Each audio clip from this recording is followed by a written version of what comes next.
Olá, eu sou a professora Érica Xavier e vou ministrar a disciplina de História, contemplando História Geral e História do Brasil no curso preparatório para professores do Instituto Escola do Mestre.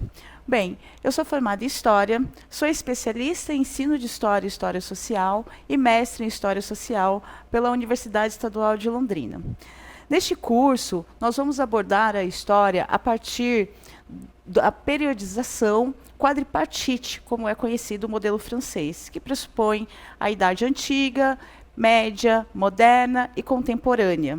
Dentro dessa periodização em que estão localizados os acontecimentos históricos, né? Sem esquecer que esses conhecimentos eles são baseados, né, no campo historiográfico, ou seja, no campo onde o historiador produz a história a partir das fontes históricas e de sua metodologia dentro de uma pesquisa sistematizada que produz a narrativa histórica. Isso é muito importante da gente não esquecer, porque todos os conteúdos que serão apresentados para vocês aqui têm, então, essa base historiográfica, sendo apresentadas referências, fontes históricas, nas quais vocês vão precisar se aprofundar, porque aqui o nosso tempo vai ser curto, então nós vamos fazer uma retomada de alguns historiadores, algumas questões, levantando algumas problematizações, dentro, né, considerando principalmente a temporalidade e os processos e contextos históricos em que esses acontecimentos vão se desenvolvendo, né? Nós sabemos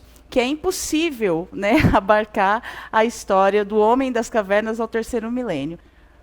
Por isso, neste curso, nós vamos trabalhar a partir de recortes, considerando principalmente a compreensão dos processos e contextos históricos.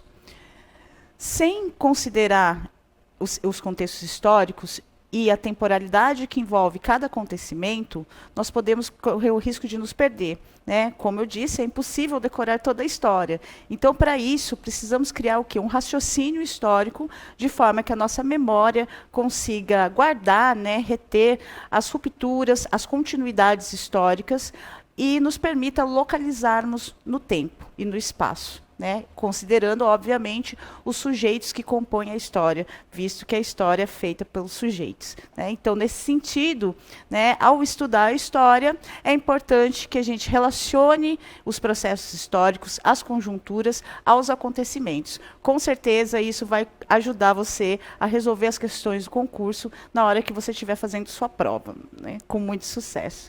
Então, nesse sentido, eu desejo a todos um bom estudo, né, lembrando que a história ela é uma construção feita por historiadores a partir das fontes históricas, né? Então, é muito provável que você, quando vai fazer a prova, se depare com citações, com fontes iconográficas, com relatos de memória, né? Relatos individuais, coletivos. Estudar história pressupõe, então, a formação de um pensamento histórico que faça uma problematização do presente, uma reflexão sobre o passado e uma perspectiva de futuro, que, segundo o historiador Georg Riesen, é essa a função da história na nossa vida, na vida prática, e que, com certeza, esse pensamento histórico, a formação de um pensamento histórico sólido, baseado na compreensão dos processos históricos, da atuação dos sujeitos históricos em seus contextos específicos, nos permite relacionar as temporalidades e os contextos na hora de responder às questões de concurso. Dessa forma, desejo a todos, todas e todes bons estudos.